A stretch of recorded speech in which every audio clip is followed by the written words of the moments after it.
Guys, where we are now is known as the Dublin Garden. The Dublin Garden, and it's where the city gets its name from, okay? Now back in Viking times, 9th, 10th, 11th century, this area here was a natural harbour. The River Liffey would have come quite closer than it does today. So this area here was a natural harbour. Now we have it written in the old Viking annals from the 10th century. When the Vikings were sailing in here, the first view they got of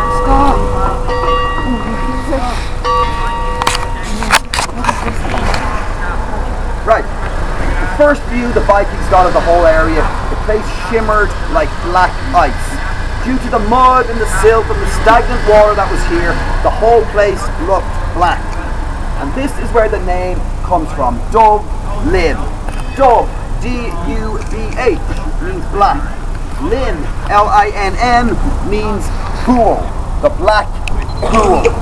Originally, the name was just given to the harbour area. As the years went by, it spread out and it was given to the whole settlement and the whole town. Dublin, the black pool. Anglicised to Dublin, where the name of the city comes from. You okay? Got some water? Beer. I have gin in the bag if you need some gin. Very, very good medicinal. Dublin, the black pool. Now, you notice the sculpture, guys, that are still built around here, okay? They twist around, about, twist in between. If you look at this from above, it's like an old Celtic design. But the idea of this is to signify the river eels that used to thrive in this old harbour area. Because of the mud and the silt, plenty of places for them to burrow and to hide and all that kind of stuff. So this is to signify the river eels that used to thrive here. They were fished. They were sold here at the marketplace. They were seen as a delicacy by the people of the city. Okay? The river eels. Now you'll notice that at intervals around, there are lights that are set in all the way around. Now behind us here are the state apartments, okay? We saw them around the front when we were in the main courtyard. They're saying the state banquets and all that kind of stuff, they take place in here. Whenever that stuff is coming on, people coming from abroad, this area becomes a helicopter landing area.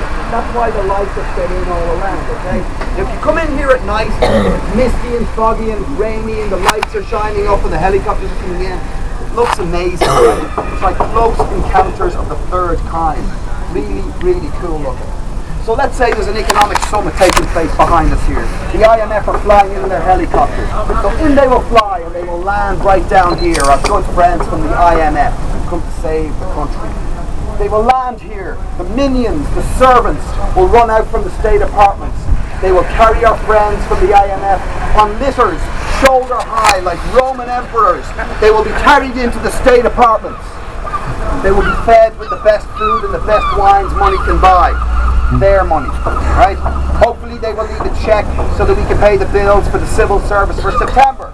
Once they're finished, again, shoulder high like these Roman emperors. Back out they will be carried. Back into their helicopters. Off to Greece.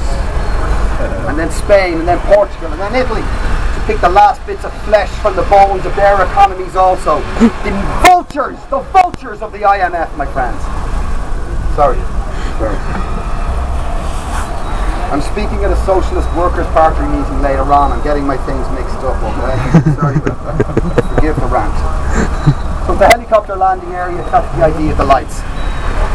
So as I said, behind us the state apartments, originally known as the Royal Apartments. Whenever any member of the British royal family was coming to Dublin to see how their loyal subjects were getting on, they would stay behind us here in the Royal Apartments. Now in the late 19th century, Queen Victoria is due to visit Dublin. This gives a serious problem to the Lord Lieutenant, like the Governor of Ireland. And the problem he has is that behind where the coach house is today was look what you've done, you made me catch it now as well. Excuse me. One of the worst and most deprived slum areas in all of Dublin is right behind where the coach house is now, okay? A very, very bleak, grim existence. Barefoot kids, no sanitation, people living in shacks. Horrible, horrible way to live. Now the Lord Lieutenant knows that when Queen Victoria wakes in the morning and looks out her window, that she'd be greeted by this scene of horror, which would reflect very, very badly on the Lord Lieutenant, make it look like he's not doing his job. So something has to be done, okay? Now originally the idea was there would be some level of sanitation, okay? Some level of housing, anything to get these people up off their knees just a little bit. However, the Lord Lieutenant decides he has a much better idea. Much better idea. Why don't we build a big wall right across the front of the slum so that nobody can see what goes on behind it? This is what he decides to do. You see the name, the coach house, and you would probably assume, reasonably enough, stables, coaches, horses. None of that was the case. It was purely built to block off the view of the slum. As the years went by, it was converted and actually became a coach house. But until that point, originally, block off the view of the slum, okay? We'll give you an insight into the attitude of the British towards particularly the urban poor in Ireland, alright? You can start off with the Statue of Justice around the front with their back to the people, shunning the people, okay? The same kind of attitude here. Build a wall in front of them. If we can't see them, they're not there. Out of sight, out of mind. Now the attitude towards these people by many members of the British aristocracy was that the Irish are beasts of burden. They are here to work, to make money for the state and to make money for the British Crown. If they are not doing so, they're of no value whatsoever. Hence, building a big wall across the front of them so that nobody can see. So that's the coach house. And then here, guys, we have the Chester Beatty Library, one of the cultural jewels of Dublin City. Chester Beatty was an Irish-American philanthropist and a copper miner. He was known as the King of Copper, made his millions in copper mining. He was also a great, great collector. Massive, massive collection. He was into all kinds of stuff. Religious iconography, he's into military history, he's into oriental furniture, all kinds of stuff. A massive, massive collection. In 1950, Beatty decides to donate his entire collection to the Irish state. Now only 5% of Chester Beatty's collection is housed in this building. It's an enormous collection. The other 95% is under lock and key somewhere in Ireland. It is absolutely priceless. Priceless. So on 3 floors in here you have an amazing collection. If you're into old religious iconography and religious books, until very recently the second largest collection of the Quran in the world was housed in here in the Chester Beatty Library, alright? I had a private tour in here, a couple of us guys did about 3 or 4 weeks ago. It is an amazing collection. It is absolutely priceless and it is fantastic. It's a wonderful, wonderful thing. And at the moment, the visiting exhibition here, you just see the sign, the Art Books of Henri Matisse.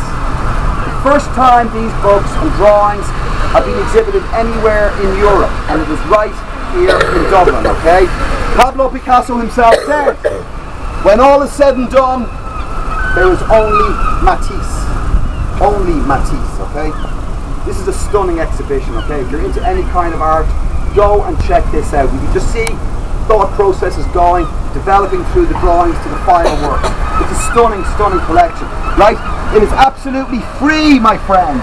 Free, gratis, free to go and see Chester Beatty Library exhibition, okay? All our state galleries, state museums, state libraries, etc., all of them, they're connected with the state, they are free to go and see. Free. Free stuff in Dublin. Believe it, my friends, okay? I know Dublin is an expensive town, guys. Believe me, I know, right? But you do not have to spend money to go and see incredibly cool stuff in this city. They said all these libraries and galleries, all free. There's free outdoor theatre going on all the way through the summer, free music at lunchtimes in different places around. You do not have to spend money to see great, great stuff here in Dublin. I'll show you a number of these places as we go around, the National Museum and the gallery, etc. Unfortunately, guys, Monday is the day off for these people. They're open 6 days a week. 6 days a week. Half day on Sunday, and then Tuesday to Saturday, 5 until 9:30 until 5. Civil servants going to work at 9. Are you mad? 9:30 till 5 o'clock, 6 days a week. 5 days a week. Numbers bad with numbers. History great, numbers bad. They're all free, guys. Go and check them out. If you're going to be in Dublin for a couple of days, go and see these things. They're amazing. Collection in here is incredible. Absolutely incredible. The amount of people who work in the centre of Dublin walk past the front gate of this place to and from work every single day and never come through the gates and never check this kind of stuff out. We're really lucky in Dublin that we have places like this. We're right in the centre of town, yet you could be out in the middle of the country. You get away from all that traffic and hustle and bustle and Vikings shouting at you and all that kind of stuff. Really lucky to have places like this. We do very, very good places to sit down and relax in Dublin and in Ireland generally. We have no idea how to run an economy, but we know how to relax. We have our priorities in the correct order as far as I'm concerned, alright? So this is the Dublin Garden, as I said. The Royal Apartments, Coach House and the Check really nice.